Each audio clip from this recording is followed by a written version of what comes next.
అందరికీ నమస్తే. తెలంగాణ ప్రభుత్వం ఇంకో కిరికిరికి తెరలేపింది.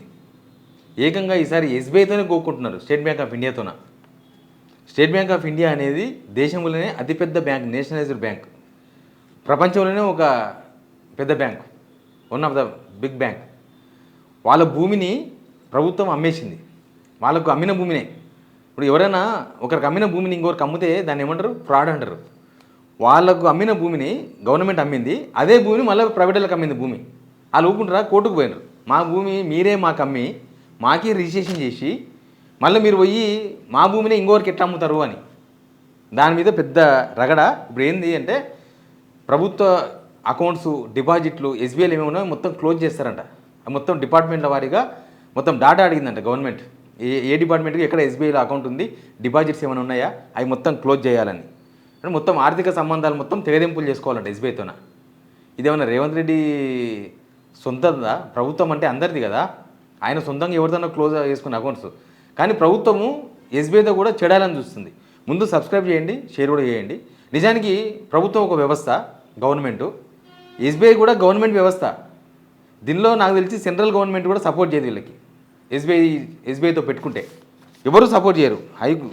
వాళ్ళు హైకోర్టు కాకపోతే సుప్రీంకోర్టు పోతారు. ఏంది ఇష్యూ అంటే మొన్న వీళ్ళు రాయదుర్గంలో భూమి అమ్మిరు కదా, 6 ఎకరాల చిల్లర అమ్మిరు. ఎవరికో ఒక ప్రైవేటు డెవలపర్కి అమ్మిరు. అమ్మితే దానిలో 5 ఎకరాల 9 గుంటల భూమి మాది అని మాకు అమ్మిండ్రు. 2010లోనే 13 కోట్లు పెట్టి మేము తీసుకున్నామని. అయితే నాకు ఫోన్ చేసి చెప్పిండ్రు ఆ లోకల్ రాయదుర్గం దగ్గర ఉన్న వాళ్ళు. దానిలో ఆల్రెడీ వీళ్ళు ప్రహారీ కూడా కట్టుకుంటారు ఎస్బీఐ వాళ్ళు. వాళ్ళ భూమి వాళ్ళు కొనుక్కున్నారు కాబట్టి. దానిలో ఏటీఎంస్ ఉన్నాయంట, 2-3 ఏటీఎంలు, డిపాజిట్ మిషన్స్ అవి ఉన్నాయంట ఆల్రెడీ. ఆ ల్యాండ్ కూడా ఎస్బీఐ వాళ్ళ కబ్జాలే ఉందట. ఆ భూమిని అమ్మేసిర్రు. మరి ఇవన్నీ ఎత్తేపిస్తాం, ఇవన్నీ ఉత్తాయి అన్నారా? వాళ్ళకి ఏం చెప్పినారు ఆ బిల్డర్ వాళ్ళకు? ఇప్పుడు బిల్డర్స్ కానీ కంపెనీలు కానీ ఎట్లుంటాయంటే నమ్మకం, ప్రభుత్వం అమ్ముతుంది అంటే దానికి కిరికిరి ఉండదు, ఇంకా కబ్జాలు ఉండవు, ప్రభుత్వం బాధ్యత తీసుకుంటుంది అని నమ్మకంతోన ప్రభుత్వం అమ్మే భూముల్లో మార్కెట్ రేటు కన్నా 50% నుంచి 60-70% ఎక్కువ పెట్టి కొంటారు. మార్కెట్లో 100 రూపాయలు పోతుంది అన్నప్పుడు 150 రూపాయలు అయినా సరే వదలరు. ఎందుకంటే ప్రైవేట్ భూములు కొంటే కిరికీరులు ఉంటాయి. కాస్ట్లీ భూమి కదా, కాస్ట్లీ ఏరియా కదా, అది ఎకరా 232 కోట్లు అమ్మిరు కదా.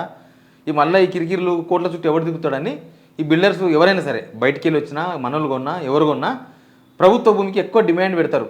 కిరికీరులు ఉండవు, క్లియర్గా ఉంటుంది, నిమ్మలంగా ఉంటుంది, మన పని మనం చేసుకోవచ్చు, ఇంకా ప్రభుత్వమే ఉంది కదా అని. ప్రభుత్వమే డబుల్ రిజిస్ట్రేషన్ చేస్తుందా భూములు? ఎస్బీఐనే బ్లాక్మెయిల్ చేస్తున్నారు. ఇప్పుడు వాళ్ళు కోర్టుకు పోయినరు, మా భూమి అని కోర్టుకు పోయినరు. కోర్టు నోటీసులు ఇచ్చింది ఆల్రెడీ ప్రభుత్వానికి, సీఎస్కు అందరికి నోటీసులు ఇచ్చేసింది, ఆ టీజీఐఎస్కి అందరికి నోటీసులు ఇచ్చేసింది. ఇప్పటిదాకా ప్రభుత్వం నుంచి సింగిల్ స్పందన కూడా లేదు.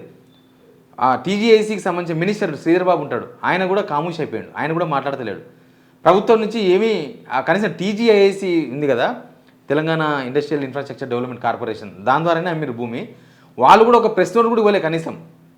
ఓ ఎస్బీఐ హైకోర్టులో కేసు వేస్తే లేదు ఇది ప్రభుత్వ భూమే, ఎస్బీఐ తప్పు చేసిందని కూడా చెప్తలేరు వీళ్ళు. పక్కా లేనిది ఎస్బీఐ అయితే బ్యాంకు పోదు కదా, ఎస్బీఐ అయితే ఫ్రాడ్ సంస్థ కాదు కదా. ఇప్పుడు ఎస్బీఐతో వీళ్ళు లింకులు తెంపుకుంటే ఎస్బీఐకి ఏమైనా పోతుందా?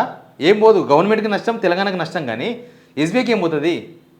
ఎస్బీఐ చాలా పెద్ద బ్యాంకు. అసలు రైతులకు కానీ ఎవరికైనా లోన్లు ఇవ్వాలంటే ఎస్బీఐ ఇస్తుంది. ఎస్బీఐ ఆర్బీఐ తర్వాత అన్ని బ్యాంకులకు ఎస్బీఐ ఒక హెడ్ ఆఫీస్ లాగా కనిపిస్తుంది అందరికీ. అంటే వాళ్ళు ఇచ్చే రూల్స్ వాళ్ళు ఫాలో అయ్యేదే మిగతా బ్యాంక్స్ అని ఫాలో అవుతాయి. అట్లాంటి ఎస్బీఐ బ్యాంకుతోనే వీళ్ళు మేము అకౌంట్స్ క్లోజ్ చేస్తాం, మీ డిపాజిట్స్ మొత్తం క్లోజ్ చేస్తాం, ఇంకా మాకు మీకు సంబంధం లేదు అని వాళ్ళని గోపుతున్నారు. ఇప్పుడు ఆల్రెడీ ఎల్ఎన్టీతో గోపుకున్నది గవర్నమెంట్, ఎల్ఎన్టీ. అందుకే వాళ్ళు ఏం చేసిండ్రు, కాళేశ్వరాన్ని మీరు అడిగితే మేము చేస్తాం, కానీ మీరు కొట్లాడుతున్నారు కాబట్టి మేము చేయమన్నారు. కాళేశ్వరం రిపేర్, మేడిగడ్డ రిపేర్ ఇప్పుడు గవర్నమెంట్ పెట్టుకోవాల్సి వస్తుంది పైసలు. ప్లస్ మెట్రోను కూడా వదిలేసింది ఎల్ఎన్టీ. వీళ్ళతోనే వద్దు, ఈ గవర్నమెంట్తో వద్దు, ఈ గవర్నమెంట్తో మేము పని. ఎల్ఎన్టీ వాళ్ళు ఎక్కడ తెలంగాణ గవర్నమెంట్ యాక్షన్లో పార్టిసిపేట్ చేస్తలేదు. ఇప్పుడు ఎలాంటి పనులు ఏమి జరుగుతలేవు, ఇక్కడ అన్నీ వదిలేసుకున్నారు. మాకు తెలంగాణతో పెట్టుకోము. ఎవరి వైఖరి ఇది? ఇప్పుడు రేవంత్ రెడ్డి గారి వైఖరి ముఖ్యమంత్రి కాకముందు ఏమైనా ఉండొచ్చు, కానీ ముఖ్యమంత్రి అయిన తర్వాత ఆయన చేసే ప్రతి పని తెలంగాణ మీద ఎఫెక్ట్ ఉంటుంది.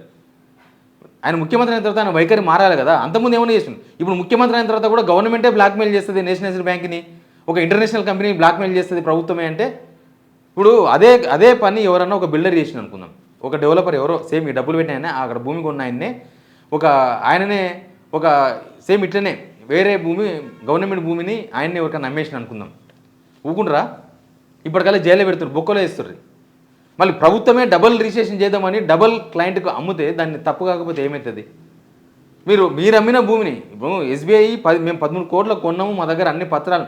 ఎస్బీఐకి అయితే అంత దరిద్రంలో లేదు కదా ఎస్బీఐ. ప్రభుత్వ భూమిని మా భూమి ఇది మీరు మాకు అమ్మిందని చెప్పుకునేంత దరిద్రంలో అయితే ఎస్బీఐ లేదు, 100% లేదు. ఎందుకంటే వాళ్ళు ఫ్రాడ్ చేస్తారని ఎవరు అనుకోలేము, ఫ్రాడ్ చేయడానికి అవకాశం కూడా ఉండదు.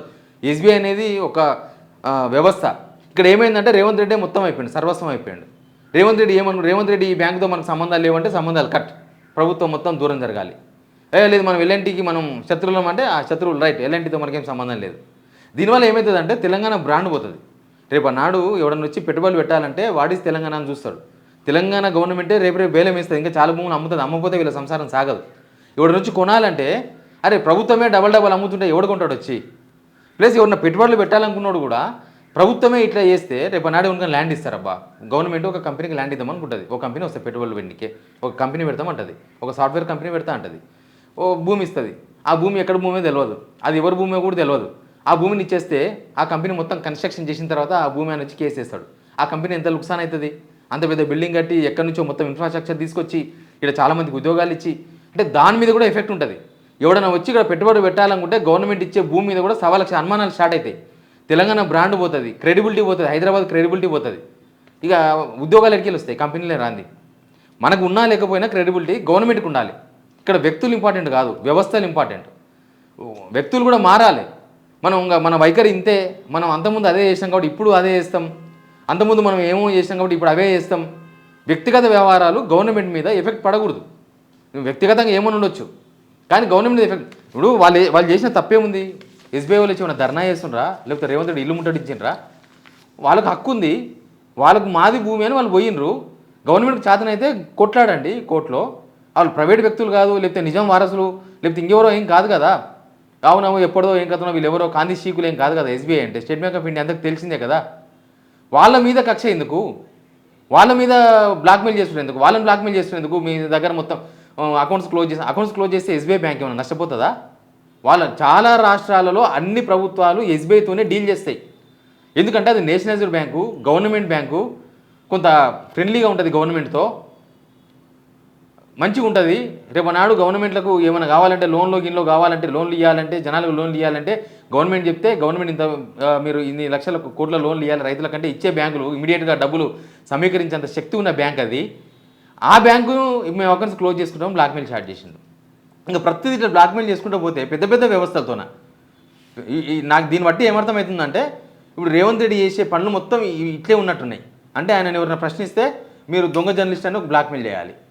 మీరు ఎవరన్నా మా కబ్జాలు జరుగుతున్నాయి, గవర్నమెంట్ సరిగ్గా పనిచేస్తలేదంటే మీరు దొంగలు అనాలి. ఏ ప్రతిపక్షమో వచ్చి జనాలకు నష్టం చేస్తున్నారంటే మీ ఇల్లు కూడా కొడతామనాలి. ఎవరో వచ్చి మా ఇంటి ముందర కాలువ దవ్వుతలేరు, మా ఇంటి ముందర మీరు మోరీ చేస్తలేరంటే ఆయన మీద ఒక ముద్ర వేయాలి, ఆయన మీద ఒక కేసు పెట్టేయాలి సోషల్ మీడియాలో. అదే కనిపిస్తుంది. ఇక ఈయనకు ఫ్రెండ్స్ ఎవరంటే ఓన్లీ చంద్రబాబు నాయుడు, మోడీ, వీళ్ళిద్దరు ఫ్రెండ్స్. ఇంకా మిగతా వాళ్ళు ఎవరు వద్దా? సరే ఆయనకు పర్సనల్గా ఎవరైనా ఫ్రెండ్స్ ఉండని, ఎవరైనా ఫ్రెండ్స్ లేకపోని, కానీ తెలంగాణ ప్రభుత్వం ఫ్రెండ్లీగా ఉండాలి కదా. ప్రభుత్వ వ్యవస్థలతోనూ కూడా ఫ్రెండ్లీగా లేకపోతే ప్రభుత్వం ఎట్లా నడుస్తుంది, జనాలకి ఇట్లా మంచి జరుగుతుంది, తెలంగాణకి ఇట్లా మంచి జరుగుతుంది. ఇది మినిమం కామన్ సెన్స్. ఎస్బీఐతో పెట్టుకుంటే ఆకాశం మీద ఇమ్మిచ్చినట్టే అని ఒక ఆయన మెసేజ్ పెట్టిండు నాకు. ఆ బ్యాంకులో పనిచేసే ఎంప్లాయీ అంట. అరే గవర్నమెంట్కి మేము ఇంత సహకరిస్తాము, గవర్నమెంట్కు ఏం చెప్తే అది చేస్తుంటాం మేము. అట్లాంటిది మాతోనే మా భూమి తీసుకున్నప్పుడు మేము పోవద్దా కోర్టుకు? అది కరెక్ట్ అయితే మీరు కూడా కోర్టులో వచ్చి సమాధానం చెప్పండి. అంతే కదా, గవర్నమెంట్ పోయి కోర్టులో సమాధానం చెప్పి ఇది ఎస్బీఐ భూమి కాదు గవర్నమెంట్ భూమి కాబట్టి అమ్మినామని నిరూపించుకోవాలి. అంతేగాని ఈ బ్లాక్మెయిలింగ్ సిస్టమ్ ఏంది? మీతో నా అకౌంట్స్ క్లోజ్ చేస్తాం, మీ బ్యాంక్ ఉండొద్దు, ఇంకా రేపు తెలంగాణకి వెళ్ళి ఎస్బీఐ బ్యాంకును మాకు అసలు ఉండొద్దు అని పంపించేస్తారేమో. అట్లా కూడా చేయొచ్చు, ఇంకా టైం ఉంది కదా. బట్ ఇది మాత్రం చాలా రాంగ్ స్టెప్. అన్నీ ఒకలాగా ఉండవు. రేవంత్ రెడ్డి గారు మీరు మనుషులను బ్లాక్మెయిల్ చేయొచ్చు, కానీ వ్యవస్థను కూడా బ్లాక్మెయిల్ చేస్తే తెలంగాణకు చాలా నష్టం జరుగుతుంది. ప్రభుత్వమే బ్లాక్మెయిల్ చేస్తే చాలా ఇబ్బంది అవుతుంది. ప్రభుత్వ ఉద్యోగులు కూడా ఇష్టం లేదంట ఎస్బీఐతో గోక్కోవడం. ప్రభుత్వ ఉద్యోగులకు ఎవరికి ఇష్టం లేదు. కానీ లేదు మీరు మొత్తం తెగదింపులు చేసుకోవాలి, మీరు ఎక్కడెక్కడ ఉన్నాయో మొత్తం తీసుకురండి అకౌంట్స్, అవన్నీ వేరే బ్యాంకుకు మార్చుదాం. దాని వెనుక ఏం ప్లాన్ ఉందో, ఏ బ్యాంకుకు మార్చాలనుందో, ఏ బురుడి బ్యాంకుకు మారుస్తారో ఏం చేస్తారో తెలియదు. చూద్దాం ముందు. Please subscribe.